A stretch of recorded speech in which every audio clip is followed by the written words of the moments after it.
Então, hoje, 24 de fevereiro de 2023, estamos iniciando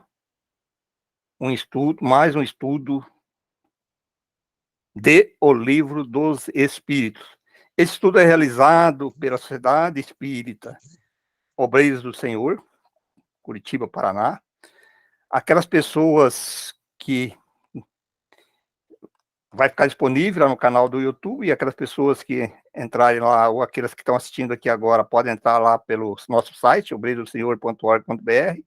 No nosso site, as pessoas vão encontrar não só esse estudo, mas vão encontrar também todos os estudos da nossa casa. Tem estudo da Revista Espírita, tem gravado, que nós estamos no ano de 1861, tem os estudos do magnetismo, tem a programação de curso. Quer dizer, existe uma gama de estudos e cursos ali que a pessoa pode aproveitar.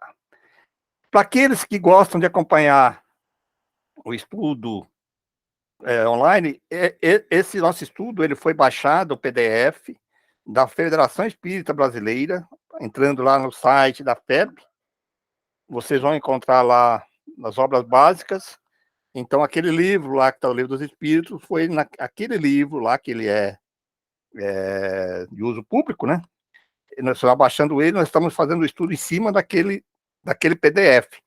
É importante dizer isso, que muitas vezes as pessoas têm um livro presencial aqui do Livro dos Espíritos, e às vezes, depende da tradução, tem algumas palavras, algumas que modifica, que não fica... não que seja errado, mas a maneira do tradutor, às vezes, dá alguma diferenciação.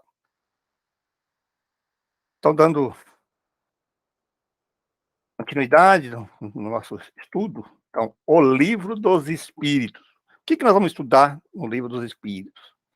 No Livro dos Espíritos está Princípios da Doutrina Espírita, sobre imortalidade da alma, a natureza dos espíritos e suas relações com os homens, as leis morais, a vida presente, a vida futura e o porvir da humanidade, segundo os ensinos dados por espíritos superiores, com o concurso de diversos médios. Isso aqui é muito importante, ele foi recebido e coordenado por Allan Kardec. Então, não foi Allan Kardec que escreveu o Livro dos Espíritos, ele apenas coordenou e organizou esse estudo. Eu gostaria de pedir para o Silvestre, que todos esses temas que eu coloquei aqui estão divididos em vários outros livros dentro do Livro dos Espíritos. Silvestre, você poderia falar um pouquinho para nós sobre essa divisão dentro do Livro dos Espíritos, para as pessoas que estão nos acompanhando, o que realmente vamos estudar nessa obra?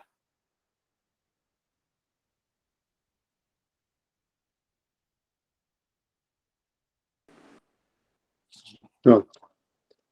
Bom, o Pereira? Oi, pode falar. Sabe que seria interessante passar esse cartazinho para todos?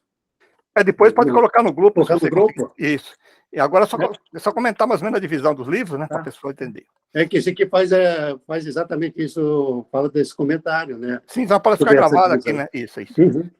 Tá? Então tá bom.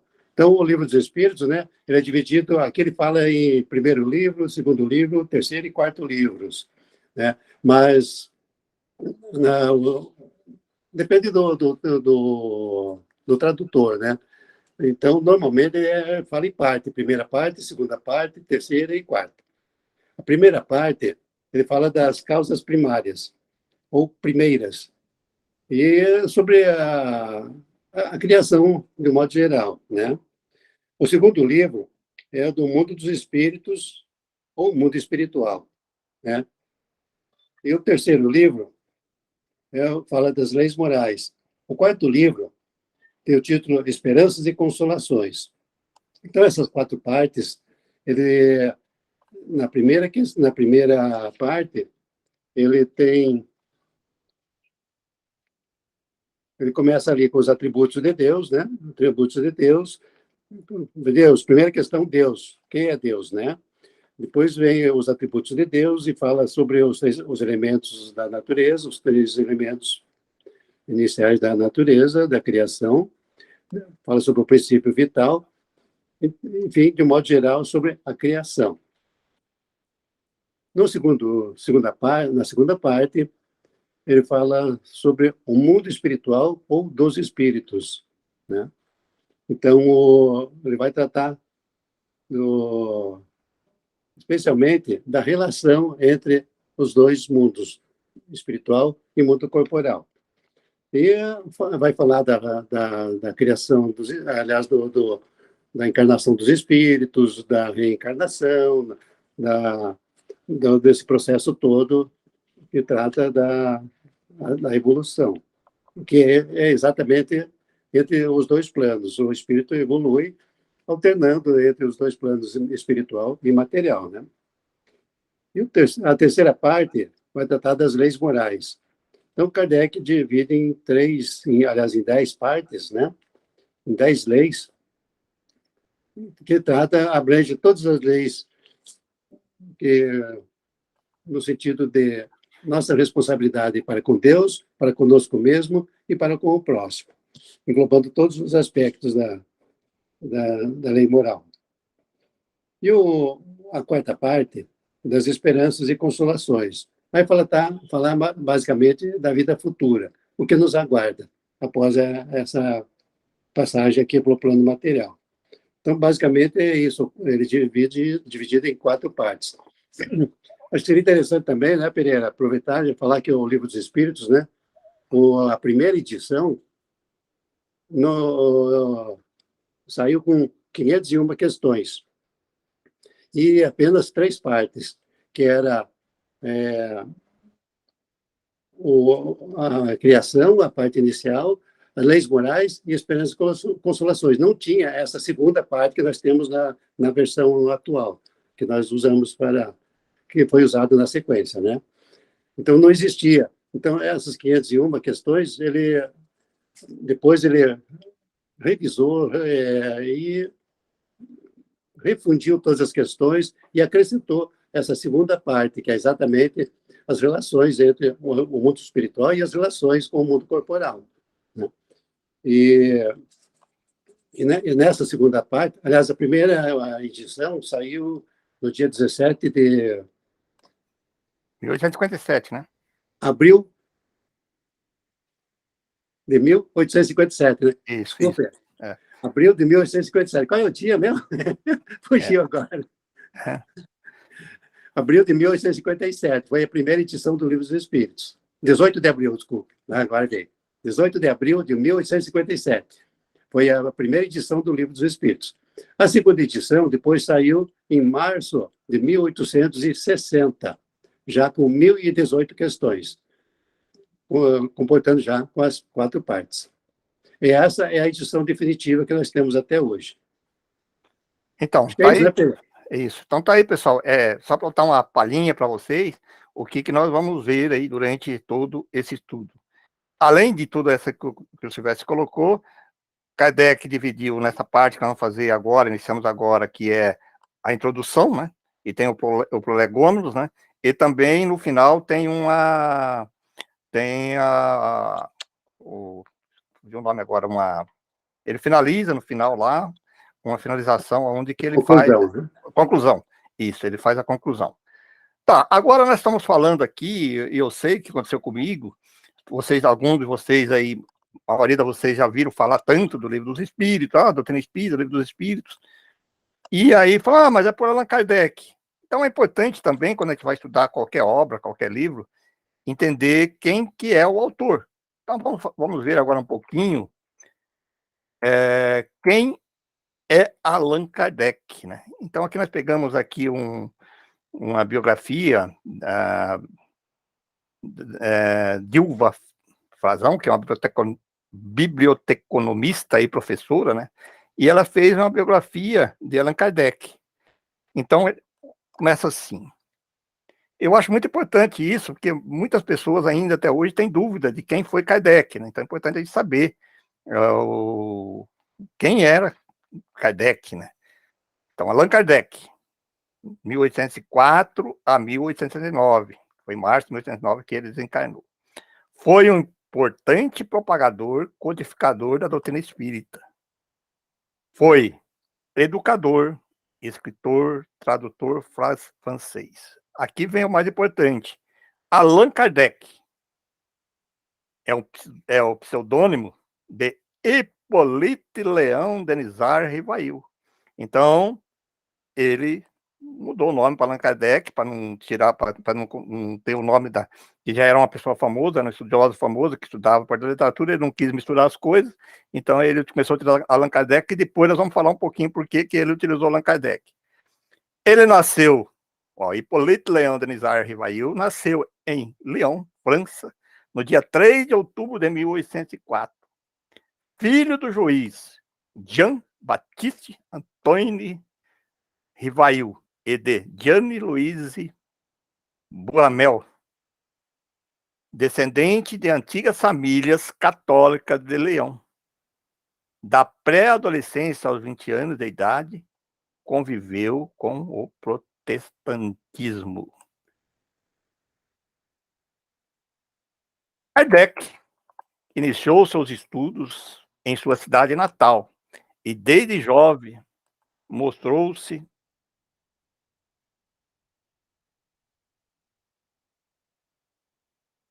só um pouquinho, gente. Um pouco.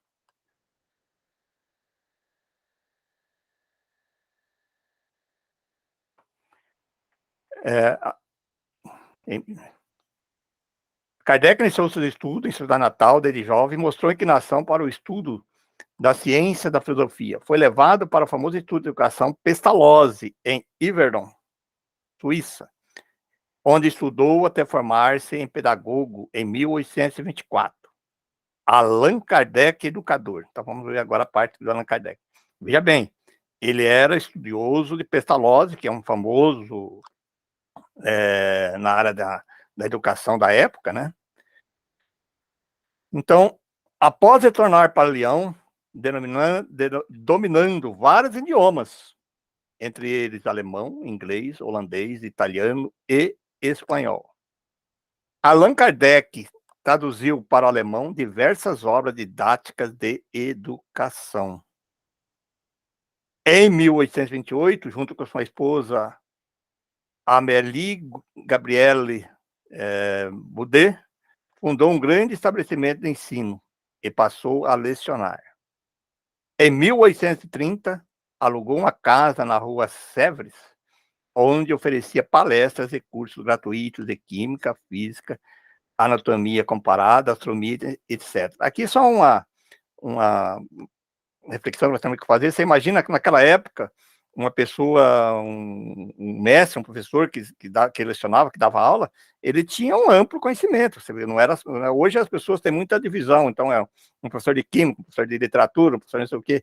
Naquela época, esses pessoal que estudavam, eles tinham amplos conhecimentos. Você vê que ele fala aqui de química, física, anatomia, falava, dominava várias línguas, né? Inglês, holandês, italiano e espanhol. Você imagina isso, né? E conhecimentos de química, física, anatomia comparada, astronomia, etc. É a grandeza de tudo isso.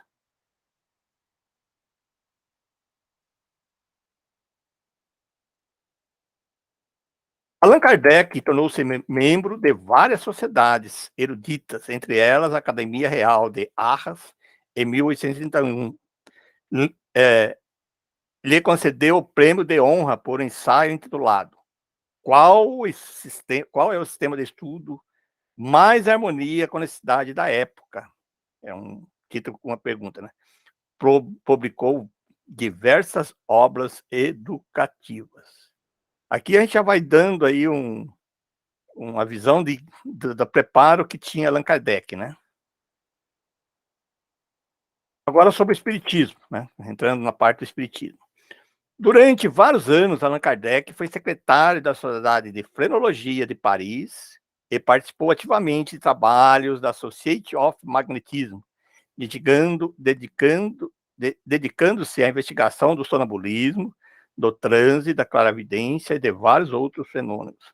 Depois nós vamos ver aqui já, que depois ele vai citar ali, que ele era discípulo de Potê, né? Estudou o magnetismo por mais de 35 anos, né? Foi através do magnetismo que ele chegou lá no espiritismo. A partir de 1852, Allan Kardec iniciou suas experiências com o mundo da espiritualidade, numa época em que a Europa despertava atenção para o fenômeno conhecido como espíritos. Aqui também outra observação. Você imagina, hoje as pessoas começam a estudar qualquer tema, qualquer coisa, já estuda, deu uma lida 3 vezes, já se intitula mestre e, e já querem ser um titular, tal, não sei o quê.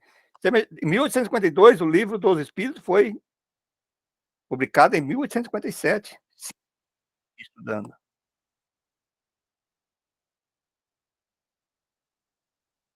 Allan Kardec investigou os fenômenos espirituais registrados nos Estados Unidos, aí na Gerard Fox, né? Reino Unido e Alemanha. Tomou conhecimento das mesas girantes e da escrita mediúnica, fenômeno que mais tarde testemunharia e passou a se comunicar com os espíritos. Um dos espíritos, conhecido como espírito familiar, passou a orientar seu trabalho espiritual e teria revelado que já o conhecia do tempo dos druidas, na região da Gália, com o nome de Allan Kardec. Foi aí que ele resolveu, quando foi publicar o Livro dos Espíritos, utilizar o nome Allan Kardec, né?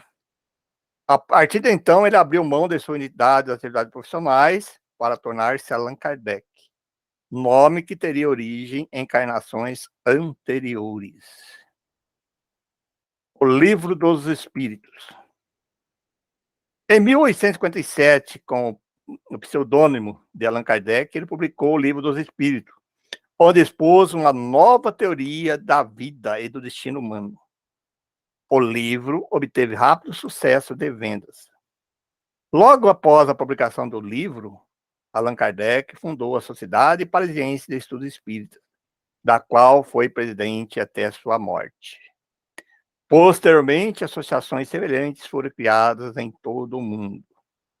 E aqui o que o Silvestre falou, né? Em 1860, lançou a edição revisada do Livro dos Espíritos, que se tornou o livro reconhecido da filosofia espírita da França. A partir de então, Allan Kardec dedicou a estabelecer as bases da codificação da doutrina espírita no aspecto filosófico, científico e religioso. Isso aqui é muito importante também. Aqui ela já coloca nessa parte da biografia, depois nós vamos ver no estudo. A doutrina espírita, ela quando veio para o Brasil e colocou, eles deram um caráter totalmente religioso. Mas o princípio, quando a gente estuda no livro, é uma filosofia que tem um aspecto religioso, porque ele faz a nossa religação com Deus, né?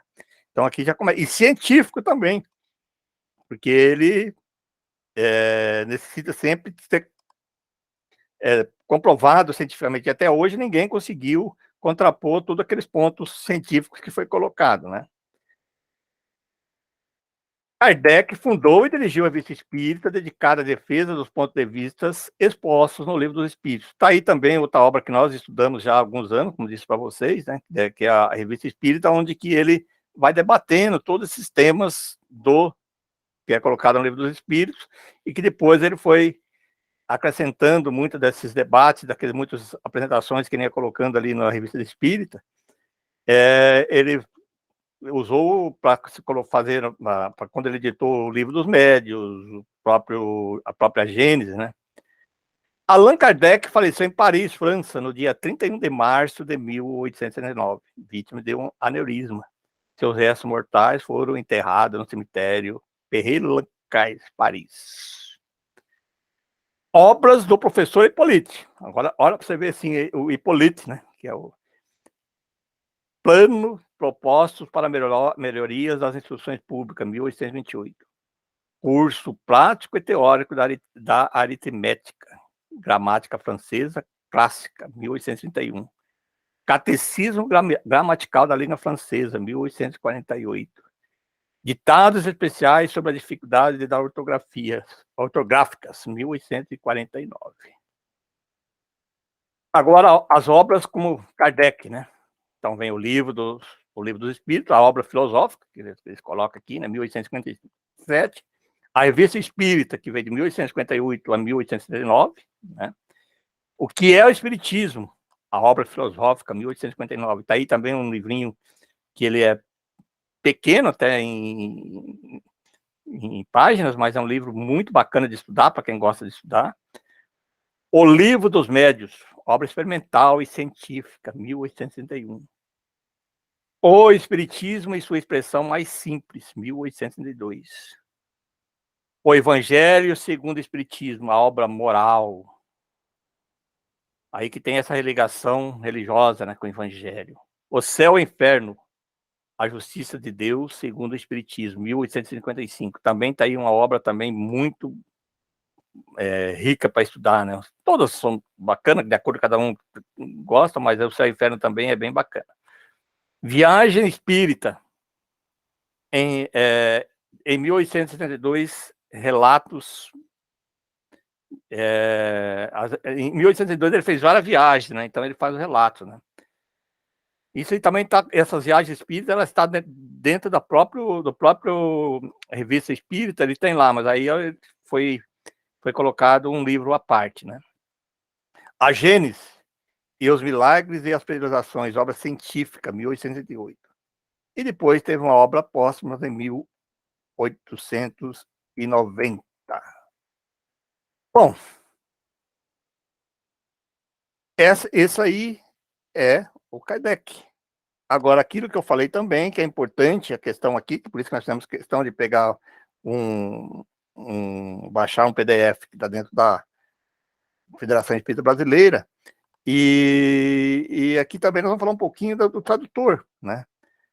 Então, a nota da editora aqui, né?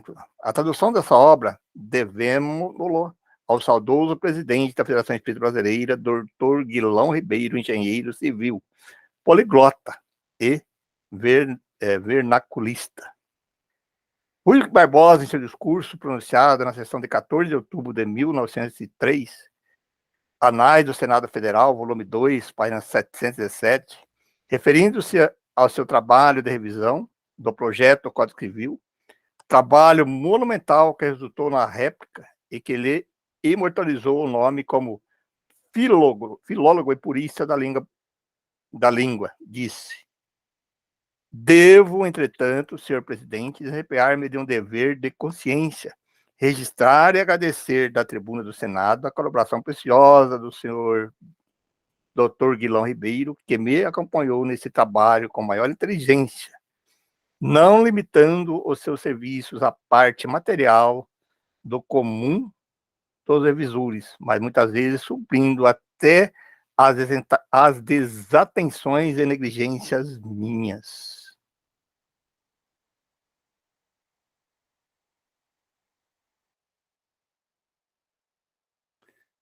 Como vemos, Guilão Ribeiro recebeu aos 28 anos o maior prêmio, o maior elogio a que poderia inspirar um escritor, e a Federação Espírita Brasileira, 20 anos depois, consagrou-lhe o nome aprovado unanimemente às suas impecáveis traduções de Kardec. Jornalista emérito, Guilão Ribeiro foi redator do Jornal do Comércio, colaborador dos maiores jornais da época, exerceu durante anos o cargo de diretor-geral da Secretaria do Senado e foi diretor da Federação Espírita Brasileira, no decurso de 26 anos consecutivos, tendo traduzido ainda o Evangelho segundo o Espiritismo, o Livro dos Médios, a Gênesis e obras póstumas, todas de Kardec. Bom, gente, então dito essa primeira parte preliminar, né? Então vamos começar aí, como eu disse, ele dividiu também essa parte da introdução, né?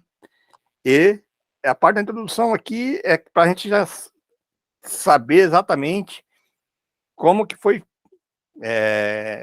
dar o primeiro conhecimento da doutrina espírita, né?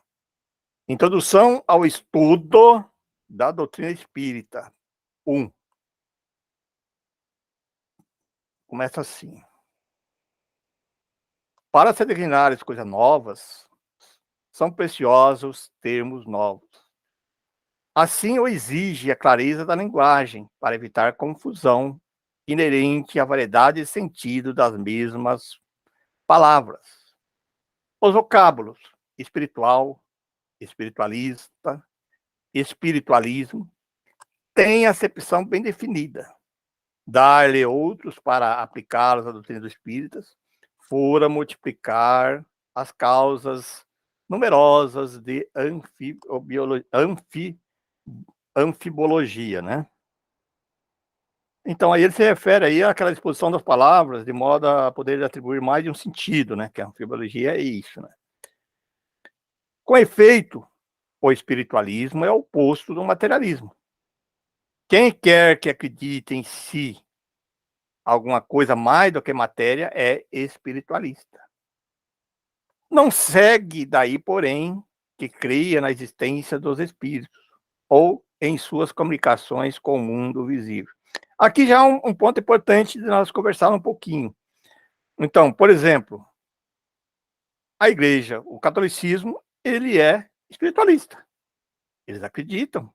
Se você acredita que depois no céu, no inferno, então ele é espiritualista, que ele acredita que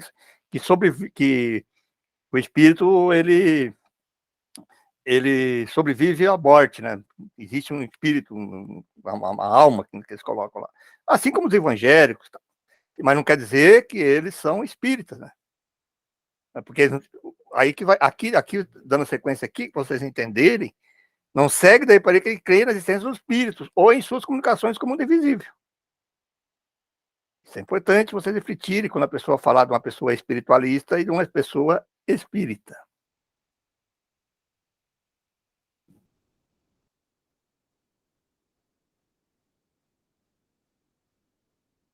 Em vez das palavras espiritual, espiritualismo, empregamos para indicar a crença que vimos de referir-nos os termos espírita e espiritismo, cuja forma lembra a origem do sentido radical, e que por isso mesmo apresenta a vantagem de ser perfeitamente inteligíveis, deixando o vocábulo espiritualismo a acepção que lhe é própria. Aí que vem aqui que é importante nós gravarmos bem. Diremos, pois, que a doutrina espírita ou o espiritismo tem por princípios a relação do mundo material com os espíritos, ou seres do mundo invisível. Olha aí. Espírita ou espiritismo, ele tem como princípio essa relação do mundo material com os espíritos, ou seres do mundo invisível. Os adeptos do espiritismo serão os espíritas, ou se quiserem, os espiritistas. O termo espiritista nunca pegou, né? Pelo menos no Brasil, o pessoal não utiliza isso.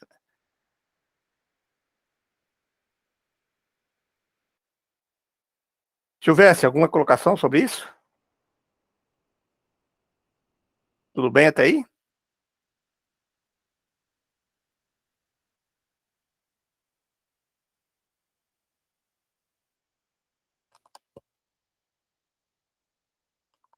Então vamos dando continuidade.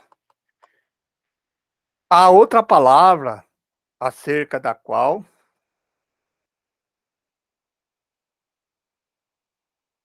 importa igualmente que todos entendam, por construir um dos feixes de abóbada de toda a doutrina moral a ser objeto de inúmeras controvérsias, a míngua de uma acepção bem determinada. É a palavra alma. A divergência de opiniões sobre a natureza da alma provém da aplicação particular que cada um dá a esse termo. Uma língua perfeita, em que cada ideia fosse expressa por um termo próprio, evitaria muitas discussões. Com uma palavra para cada coisa, todas se entenderiam.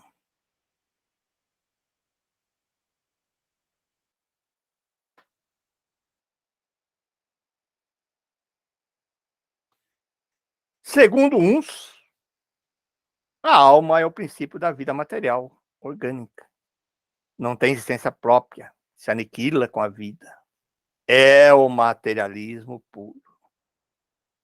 Nesse sentido, por comparação, diz-se de um instrumento rachado, que nenhum som mais emite.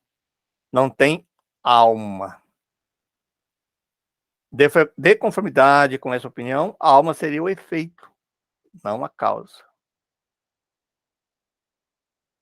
Pensam outros que a alma é o princípio da inteligência, agente universal, do qual cada ser absorve certa porção. Segundo esses, não haveria em todo o universo senão um só. A alma a distribuir as centelhas pelos diversos seres inteligentes durante a vida destes, voltando cada centelha, mortos os seres, à fonte comum, a se confundir com tudo, como os regatos e os rios voltam ao mar, de onde saíram.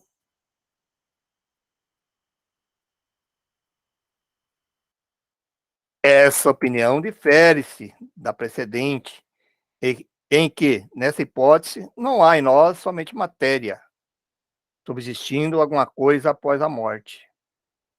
Mas é quase como se nada subsistisse, porquanto, destituídos de individualidade, não mais teríamos consciência de nós mesmos. Dentro dessa opinião, a alma universal seria Deus, e cada ser um fragmento da divindade, sempre variante do panteísmo. Aí não faria sentido, né? Porque aí você perderia a individualidade. Você volta, vem aqui e tal, volta, fica como todo. Aí você vem e volta. E tem as pessoas que seguem essa linha, né? Mas não faz nenhum sentido no processo evolutivo de cada um, né? Da individualidade e do prosseguimento. Segundo outros, finalmente, a alma é um ser moral distinto, independente da matéria, e que se conserva sua individualidade após a morte.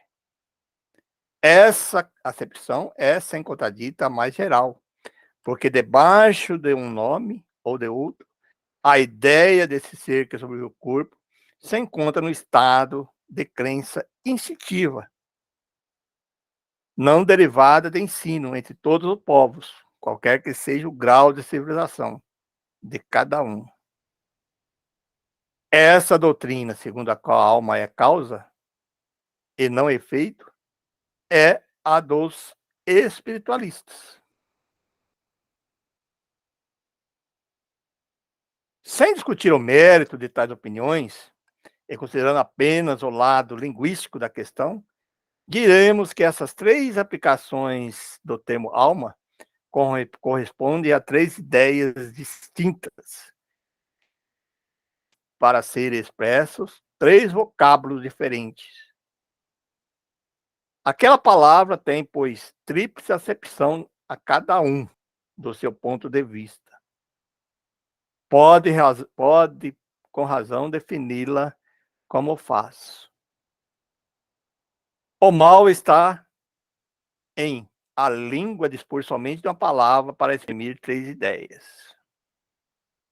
A fim de evitar todo equívoco, seria necessário restringir a acepção do termo alma a uma daquelas ideias.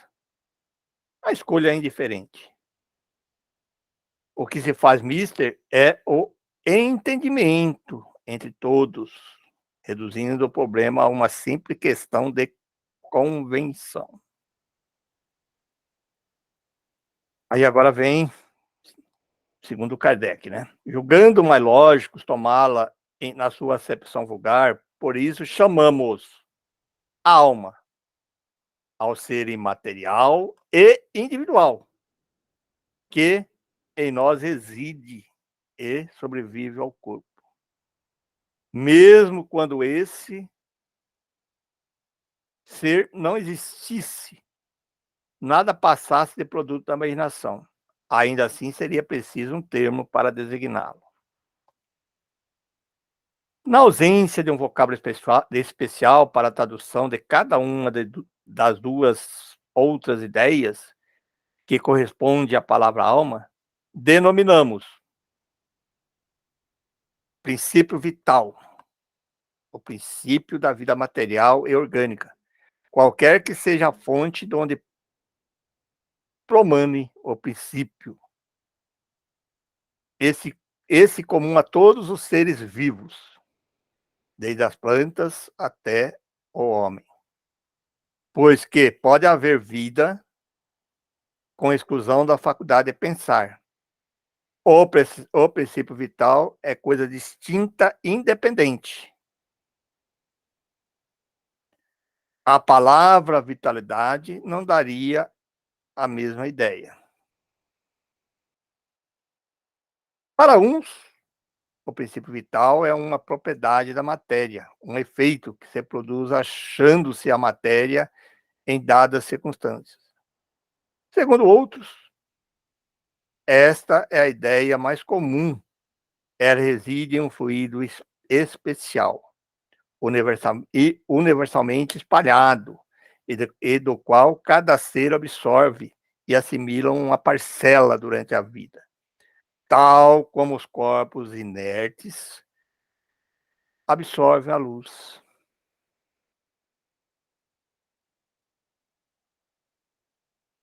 Esse seria, então, o fluido vital, que, na opinião de alguns, em nada difere do fluido elétrico analisado, ao qual também se dão os nomes de fluido magnético e fluido nervoso. Às vezes parece meio maçante, a gente vai falando isso aqui, mas acho que é importante a gente definir bem isso aqui.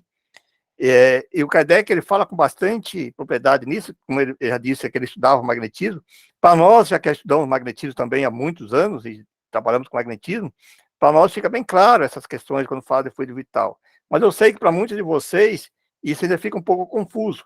Mas é importante vocês relerem isso, entenderem esses conceitos, para facilitar depois o estudo daquelas outras partes do livro, do próprio livro dos Espíritos, né? Seja como for, um fato há que ninguém ousaria contestar, porque resulta da observação.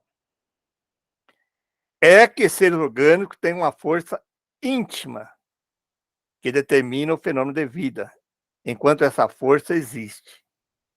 Que a vida material é comum a todos os seres orgânicos, independente da inteligência e do pensamento. Que a inteligência e o pensamento são faculdades próprias de certas espécies orgânicas.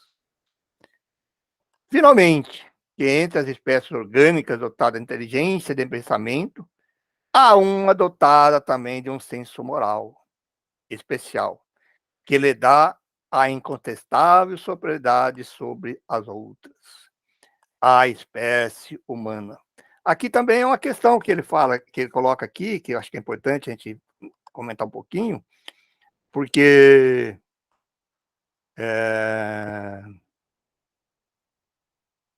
porque os próprios animais, ele tem essa inteligência. Ele diz bem claro que, finalmente, que entre as espécies orgânicas dotadas de inteligência e de pensamento, olha, há uma dotada também do senso moral. Então, aqui ele define aqui a questão do senso moral, de você saber o que é certo e o que é errado, né? Então, aí já começa a diferença do ser humano, que alguns falam assim, mas o ser humano tem inteligência? Eles têm a certa inteligência que ele coloca. Só que ele não tem esse senso moral do certo e do errado, né? Por isso que ele define a, a, a, a concebe-se que, com a acepção múltipla do termo alma, nada exclui o materialismo, nem o panteísmo. O próprio espiritualismo pode entender alma de acordo com uma ou outra das duas primeiras definições, sem prejuízo do ser material distinto, a quem então daria um nome qualquer. Assim, aquela palavra não representa uma opinião, é um proteu, que cada um rejeita a seu bel prazer. Daí tantas disputas intermináveis, né? Você imagina, nós estamos falando aqui do estudo do Livro dos Espíritos, Kardec está deixando bem claro isso aqui no começo da introdução. Agora, aí que está a dificuldade, que saiu todas essas discussões da própria Bíblia, né? Do Evangelho, né? Aí traduções do hebraico e tal, e cada um ia usando as palavras de acordo com, nas próprias traduções, ia trazendo de acordo com aqueles interesses de cada um e de cada língua, e não achava, então daria que dar essas disputas aí intermináveis, né? Então, hoje, inclusive, na própria estudo do Espiritismo, ainda existe algumas linhas, algumas discussões ainda sobre essas questões, né? Por isso que o Kardec faz questão, por isso é importante a gente estudarmos, né? Ele faz questão de deixar isso aqui para a gente entender bem claro do que nós estamos falando. Né? Evitar-se aí igualmente a confusão, mesmo usando do termo alma, nos 3 casos, desde que acrescentasse um qualificativo específico, o ponto de vista em que se está colocado, ou a aplicação que se faz da palavra. Esta, então, teria um caráter genérico, designado ao mesmo tempo o princípio da vida material, o da inteligência e do senso moral, que se distinguiriam mediante um atributo, como os gases, por exemplo, que se distingue aditando-se como termo genérico as palavras hidrogênio, oxigênio ou azoto. Poder-se-ia, assim dizer, talvez fosse melhor a alma vital, indicando o princípio da vida material, a alma intelectual, o princípio da inteligência, e a alma espírita, ou da nossa individualidade após a morte.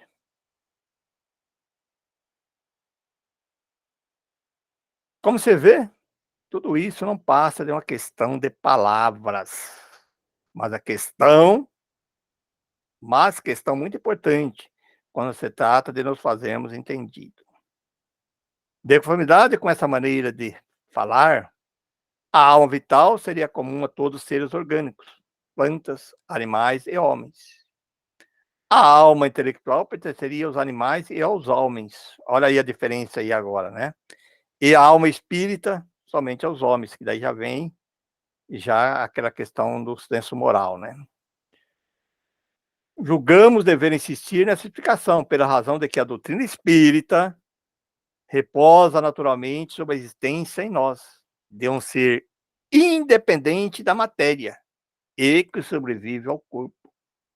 A palavra alma tendo que aparecer com frequência no curso dessa obra,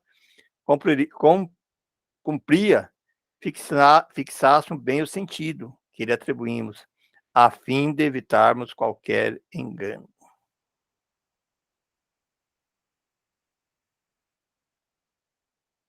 Passemos agora ao objeto principal dessa instrução preliminar. Essa primeira parte, ela pode ser um pouquinho meio maçante, mas eu acho que é importantíssima para todos nós que estamos estudando, conhecermos realmente como que foi colocada a doutrina espírita, né? Então, acho que é bem importante isso, esses esclarecimentos, né? Eu confesso a vocês que quando eu comecei a estudar a doutrina espírita, o livro dos espíritos, quando eu começava a estudar, aí eu começava a ler, já foi começando a ler na questão número 1, que todo mundo fica curioso, né? Vamos lá, questão número 1 lá, né? Famosa, para saber as perguntas e respostas. E aí, quando eu começava a ler essa parte da introdução, eu achava meio maçante, né? Porque todos esses termos e tal. Mas há uns tempo para cá, aí, já uns 5, 6 anos para cá, eu comecei a estudar, né? Quando a gente começa a estudar, aí sim eu vi a importância de você estudar toda essa parte dessa introdução aqui para você entender. Principalmente quando a gente estuda o magnetismo, estuda as outras obras, estuda as questões ligadas à mediunidade, né? Então é importante a gente estudar realmente isso, de como foi montada a doutrina espírita. Capítulo 3 aqui. Como tudo que constitui novidade, a doutrina espírita conta com adeptos e contraditores. Vamos tentar responder algumas das objeções desses últimos, examinando o valor dos motivos em que se apoiam, sem alimentarmos, todavia, a pretensão de convencer a todos, pois muitos há que creem ter sido a luz feita exclusivamente para eles. Olha o que ele coloca aqui, hein, gente? Dirigimos-nos aos de boa fé, aos que não trazem ideias preconcebidas ou decididamente firmadas contra tudo e todos, aos que, sinceramente, desejam instruir-se, lhes demonstraremos que a maior parte das objeções opostas à doutrina promanam da incompleta observação dos fatos e do juízo leviano precipitadamente formado. Aqui é uma coisa assim que eu tenho comigo mesmo. Às vezes é comum as pessoas começarem a estudar a doutrina espírita, e aí ela quer fazer prosélito, né? Quer chegar nas pessoas e quer convencer as pessoas. Eu jamais faço isso, jamais gostei de fazer isso, né? Ele fala aqui, assim, aquelas pessoas que chegam até nós querendo estudar, querendo colocar, aí a gente vai junto, mostrando para elas os princípios da doutrina espírita. Mas a gente percebe que muitas vezes as pessoas querem, de qualquer maneira, colocar que a pessoa entende. Bom, se ela, que nem ele coloca ali, aquelas pessoas que têm ideias firmadas contra tudo e todo, não adianta. Então, nós temos que ir para aquelas pessoas que realmente querem entender, né? Lembramos, antes de tudo, em poucas palavras, a série progressiva dos fenômenos que deram origem a essa doutrina. Então, aqui agora ele vai explicando aqui como é que ele foi chegando às conclusões, né? O primeiro fato observado foi a da movimentação de objetos diversos. Designaram-no vulgarmente pelo nome de mesas girantes, ou danças de mesa. Esse fenômeno, que parece ter sido notado primeiramente na América, ou melhor, que se repetiu nesse país, porquanto a história prova que ela remonta à mais alta antiguidade. Se produziu rodeado de circunstâncias estranhas, tais como ruídos insólitos, pancadas, sem nenhuma causa ostensiva. De lá, propagou-se rapidamente pela Europa e pelas outras partes do mundo. A princípio, quase que só encontrou incredulidade. Porém, ao cabo de pouco tempo, a multiplicidade das experiências não mais permitiu que ele pusessem em dúvida a realidade. Se tal fenômeno se houvesse limitado ao momento de objetos materiais, poderia explicar-se por uma causa puramente física. Aí tem até quem assistiu o filme, quem estudando outras obras de Kardec, né? Ele conhecia o magnetismo, participava e sabia que através do magnetismo e do sonambulismo, que nós colocamos na biografia dele lá, aparecia alguns movimentos, alguns ruídos, que era natural disso aqui. Então, inclusive, um amigo dele, que participava do mesmo dia, perguntou para ele, falou, os caras estão mexendo nas mesas. Ela falou, saiu o magnetismo faz, já conheço isso. No filme até cita isso, né? E aí, quando eu falei, mas só que daí ela responde e pergunta. Epa! Aí ele já mudou a ideia. Falou, aí tem coisa, né? Se tem uma inteligência respondendo, aí tem outro fenômeno. Foi quando ele resolveu estudar o fenômeno para descobrir de onde que vem a origem da inteligência que respondia.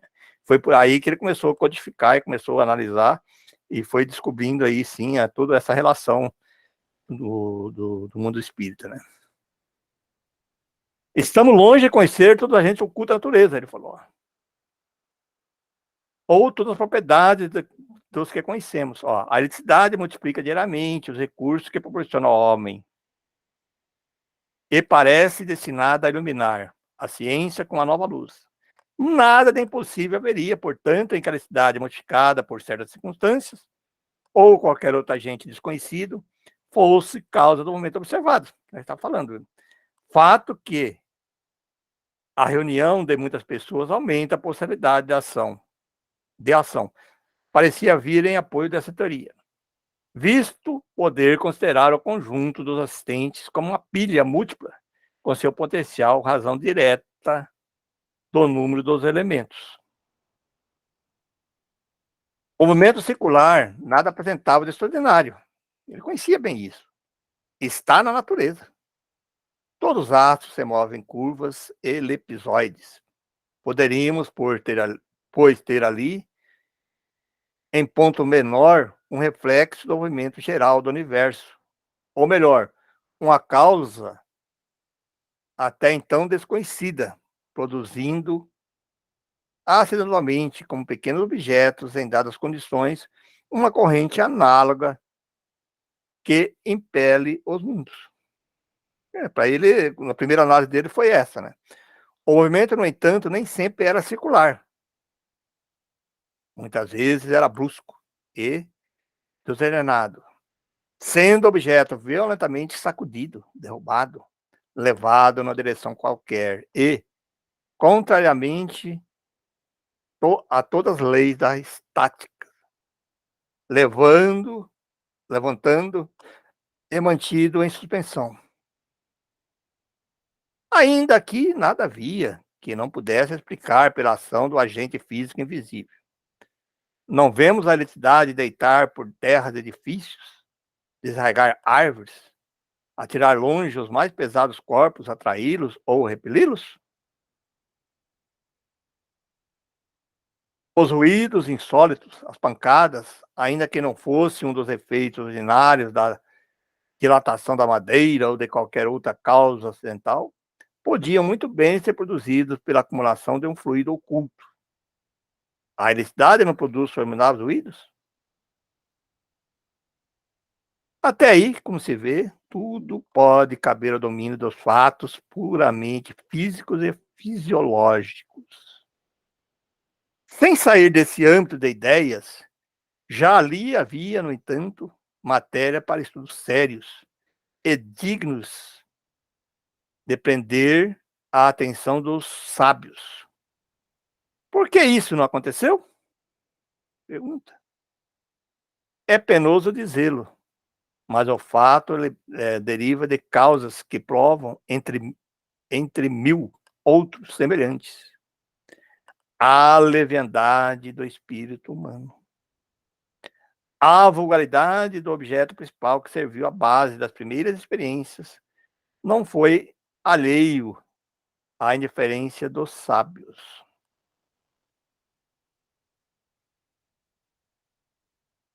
A influência não tem tido muitas vezes uma palavra sobre as coisas mais graves.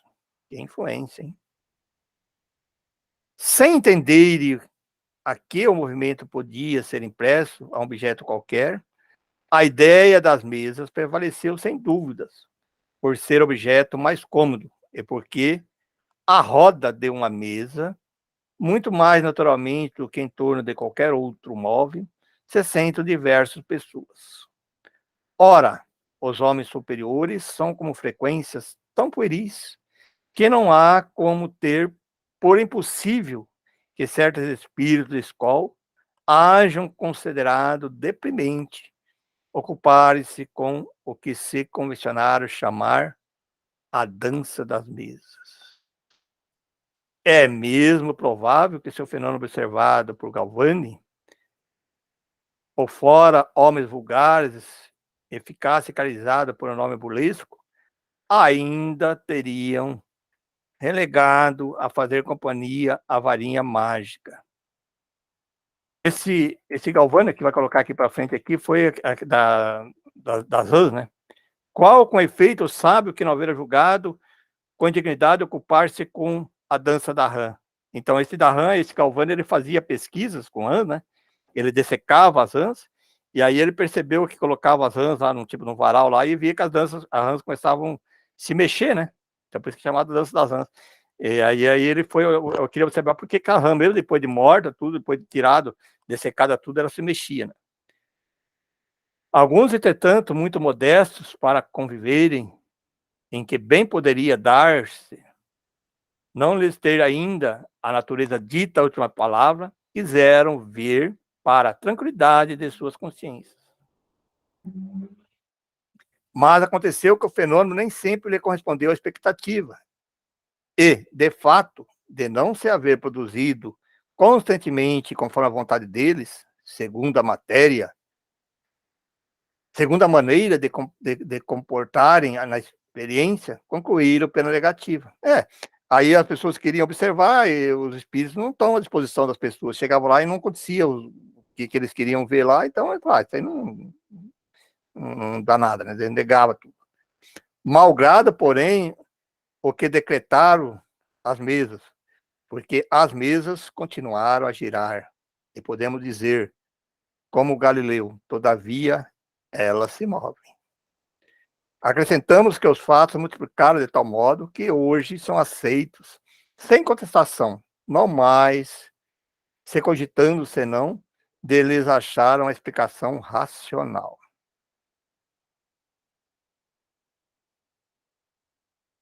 Contra a realidade dos fenômenos, poderia-se induzir alguma coisa das circunstâncias de ela não se produzir de modo sempre idêntico, conforme a vontade e a exigência do observador? O fenômeno da eletricidade, da química, não seria subordinado a certas condições? Seria lícito negá-lo, porque não se produzem fora dessas condições?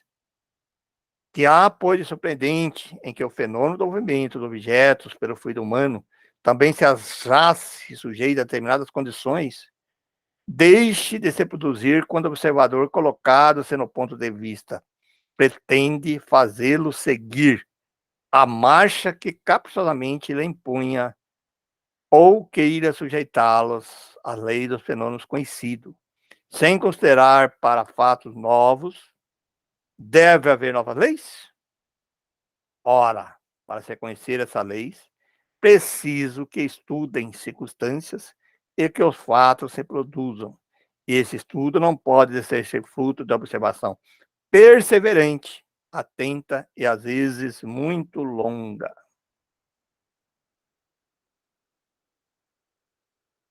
Objeto, porém, algumas pessoas, há frequentemente fraudes manifestas. Perguntar-lhe-emos, em primeiro lugar, se estão bem certos de que haja fraudes, e se não tomaram por fraudes efeitos que não podia explicar. Mais ou menos como o camponês que tomava por destro escometeador um sábio professor de física a fazer experiências. Admitindo mesmo que tal coisa tenha podido verificar algumas vezes, constituiria isso razão para negar o fato? Dever-se-ia negar a física porque há prestidigitadores que se exoneram com o título de físico? Cumpre, ademais, se levar em conta o caráter das pessoas e o interesse que possam ter em iludir. Seria tudo, então, mero gracejo? Admite-se que uma pessoa divirta-se por algum tempo, mas um gracejo prolongado, indefinidamente, se tornaria muito fastidioso para o mistificador como para o mistificado. Acredite que numa mistificação que propaga de um extremo a outro do mundo, por entre os mais austeras e veneráveis e esclarecidas personalidades, alguma coisa com certeza tão extraordinária, pelo menos quanto o próprio fenômeno.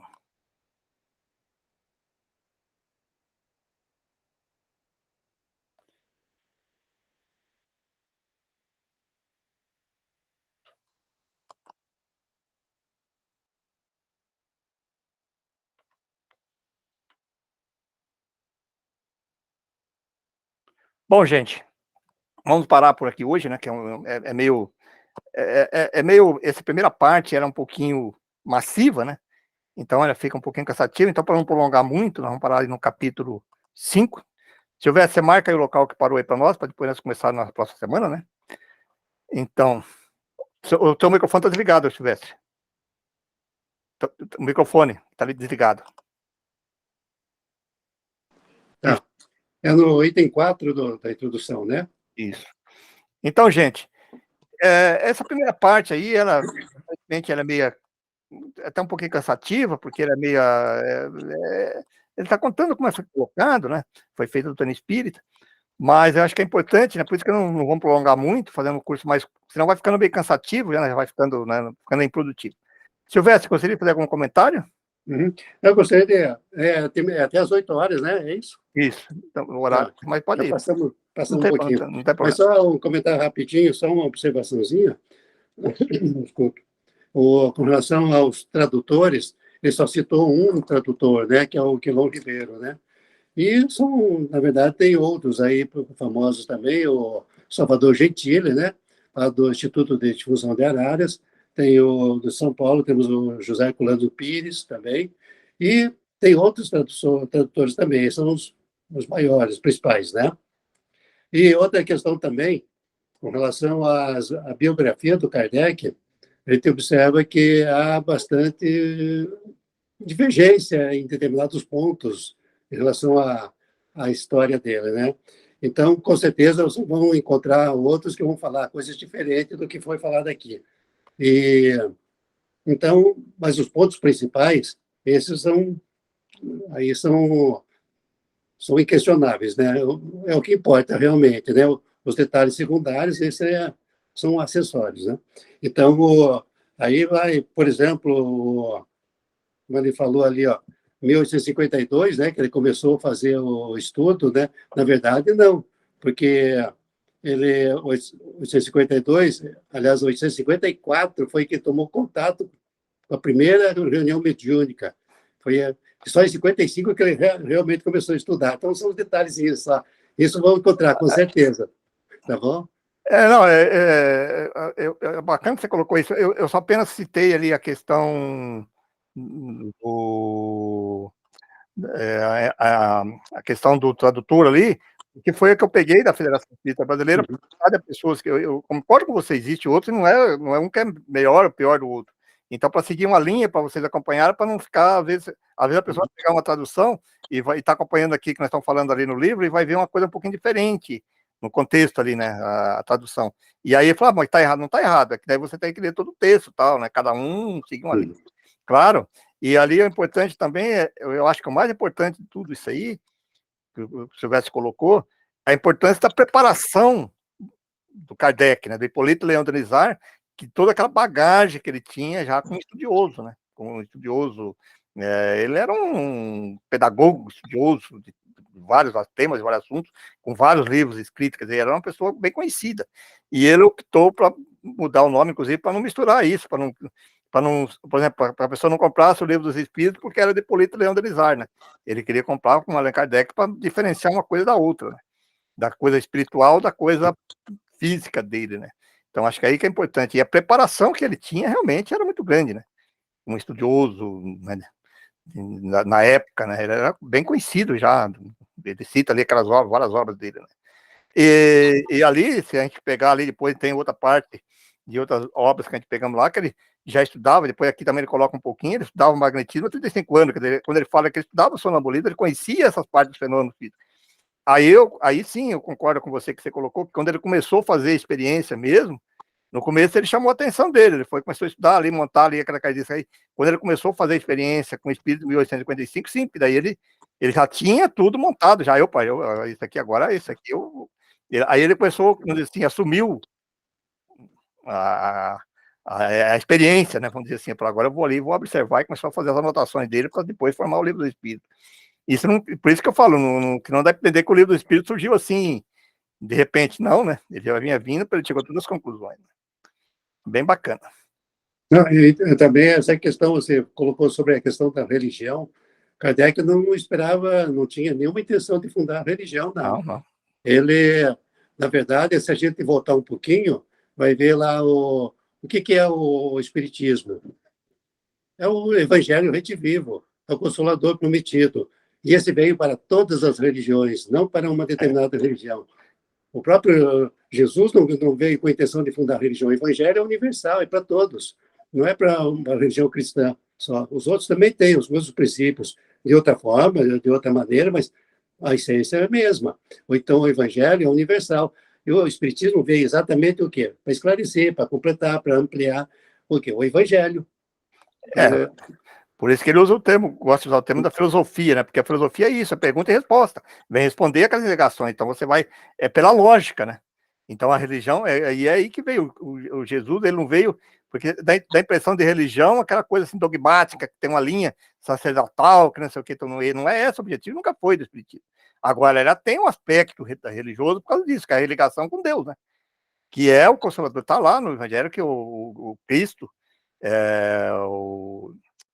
o Espírito de Verdade, né, que era Jesus, ele está presente em toda a codificação, na codificação espírita, né, com Jesus, né, ele não quis colocar Jesus para evitar exatamente polêmica, né, com as religiões da época, né, mas foi que pretensão que o cara tem que Jesus, né, mas é comprovado que o Espírito de verdade era Jesus, né, que ele veio ali para trazer, que foi o Consolador prometido que ele colocou lá, porque aí sim, essa religação através da lógica, né, da religião, não aquela religião imposta, né, que vinha dogmática, que não pode isso, não pode aquilo, que não sei o quê, é aí que é a diferença muito grande do Espiritismo.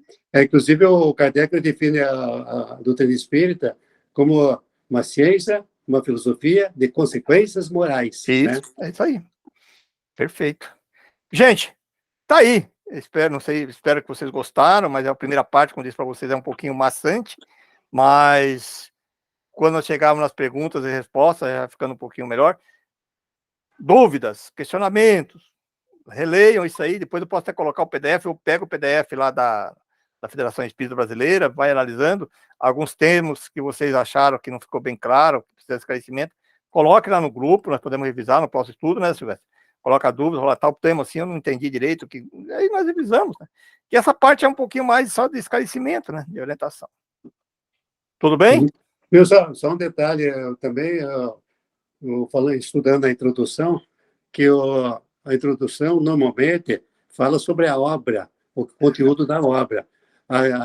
Essa não é a introdução ao livro dos Espíritos, assim, ao estudo da doutrina. Sim. Tá? Então, ela veio embasar para estudar a doutrina, não apenas o livro dos Espíritos. Sim, é verdade, não, é exatamente isso. Isso é importante, que eu até às vezes questiono isso, que muitas pessoas às vezes chegam nas casas espíritas para começar a estudar, e aí comecei por aí, os caras têm aquele estudo básico lá que chamava PBDL, e começam a estudar outras obras e tal. Poxa, mas tá aí a introdução do livro dos Espíritos, né? Essa parte da introdução ali tá ali. Eu acho que teríamos que estudar isso aí, né? O outro livro também é o que é o Espiritismo, né? Então as pessoas às vezes não, mas é complicado, mas outra coisa. Não, eu acho que é ali que nós temos que estudar isso aí. Se nós vamos estudar a doutrina espírita, tem que estudar essa parte da introdução.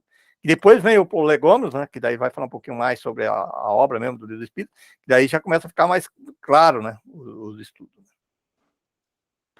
Bom, gente, era isso que nós preparamos para hoje. Depois, a semana que vem, nós estaremos de volta. Eu acredito que nós vamos gastar aí umas 2 ou 3 aulas da parte da introdução, mas a parte da introdução, a partir que ele sai dessa primeira parte, aí ele já começa a ficar um pouquinho mais, digamos assim, mais atraente, né? Mais menos, né? Porque tudo é atraente, mas ficar um pouquinho mais gostosa de estudar. Eu gosto de estudar isso, sempre que eu estudei bastante, mas eu sei, como eu tive dificuldade no começo de estudar isso, eu sei que muitos de vocês devem ter alguma dificuldade mesmo de assimilar tudo isso, né? Que é muita coisa, né? A alma. Uma coisa que eu acho que você já tem que gravar hoje, a diferença de espiritualismo e de espírito, né? De espiritismo, né? Isso aí você tem que entender. Ó, quando eu falei, você é espiritualista. Bom, espiritualista você acredita que vai para alguma coisa. Agora, espírita não. Espírita já tem essa relação com o mundo espiritual, né? Comunicabilidade e tal, que é tudo aquilo que nós vamos estudar lá, né? E aí tem questão de alma também, eu acho que é importante entender que, né, para nós, a alma é aquilo que o espírito, quando está encarnado, é a alma, né? Que ele continua, que é a individualidade, né? Nossa, que vai dar continuidade quando vai para o mundo dos espíritos. Né? Bom, gente, então vamos. Foi um gafe meu, um erro meu no começo aqui, que normalmente nós, como eu falei aquela primeira parte, explicando ali, esquecemos de fazer aquela oração, né? Mas nós vamos fazer a nossa oração agora final. Quer fazer uma oração para lá no final, Silvestre, para nós encerrarmos? Faço sim.